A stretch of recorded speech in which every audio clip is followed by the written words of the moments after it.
Ia 2 urte pasadira Busturialdeko 16 eskolek jangurie ekimena sortu zutenetik eta denbora honetan ezarri zituzten helburuak lortzeko hainbat egitasmo jarri dituzte martxan. Egitasmo hauen artean, hilabete honetarako bidezko elikadura erakundearekin elkarlanean elikadura eskola antolatu dute Busturialdeko familiei zuzendua. Egitasmo hau osatzen duten 3 tailerrak Astran burutuko dira, otsailaren 14an, 21ean eta 28ean arratsaldeko 6etan. Ostiral bakoitzean, elikadurari lotutako arlo ezberdin bat garatuko dute. Lehenengo tailerrean, nork erabakitzen du jaten duguna gaia landuko dute. Bigarrenean, nola jan dezakegu hobeto eta osasuntsuago, eta hirugarrenean, zer jaten dute gure seme-alabek jantokian.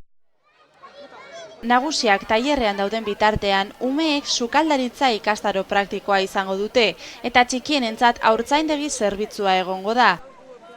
Elikadura eskola hauetan eguneroko elikaduraren gaia lantzen saiatuko dira, bai familian, bai eskolan, ikuspegi kritiko eta praktiko batetik.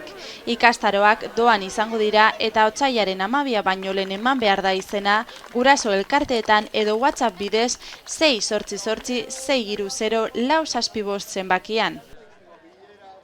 Bertoko eta bidezkoa den elikadura eredu baten alde lanean jarraitzeko, deia egiten jarraitzen dugu. Eskola jantokiak aldatzea, posible delako. Bakoitza bere esparrutik eta elkarlanean. Lortuko dugu!